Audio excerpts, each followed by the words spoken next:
In today's video, I'm going to teach you how to arrange a beat soundtrap. By the end, you'll understand how a beat is structured and how to set up the essential tracks that make it sound polished and musical. First, let's get a clear picture of beat structure. Most modern beats live in 4/4 time, which means you'll count in groups of 4. Think in sections of 4, 8, or 16 bars because that's how listeners feel momentum and change. A simple roadmap you can follow is an intro, a main section or drop, a verse, a build, and an outro. You don't need complex theory, just consistency. Keep your core groove recognizable, then introduce or remove elements every 8 bars to create movement. Set your tempo based on the vibe.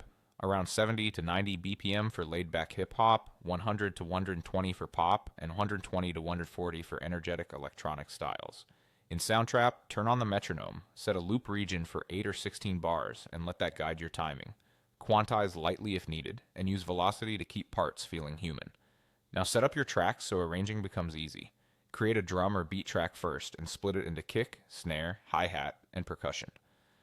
Start with the kick pattern that anchors the groove. Place your snare or clap on 2 and 4 for most genres. Add hi-hats in 8ths or 16ths and sprinkle in subtle rolls or opens to spice up transitions. Use percussion like shakers, rims, or congas to add texture. Name and color each track so you can quickly mute, solo, and copy sections. If you use loops from Soundtrap, match them to your project's key and BPM. Add a bass track next. Choose an 808, a synth bass, or a bass guitar. The bass should follow the root notes of your chords or melody and lock tightly with the kick. Use short notes for bounce or longer sustained notes for weight. If your low end gets muddy, simplify the bass pattern or reduce overlap with the kick. For melody and harmony, create a track with a synth, piano, strings, or a loop. Build a simple chord progression and layer a catchy top line. Keep frequency balance in mind. If your melody is bright, let the drums and bass own the low and mid-range. Leave space where vocals might go.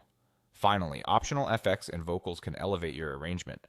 Use risers, sweeps, and vocal chops to mark transitions between sections. Place them at the end of 8 or 16 bars to signal change. Keep them tasteful so they enhance rather than clutter. When everything feels cohesive, duplicate your core 8-bar idea across the timeline, mute and unmute parts to shape sections, and you've arranged your beat in Soundtrap.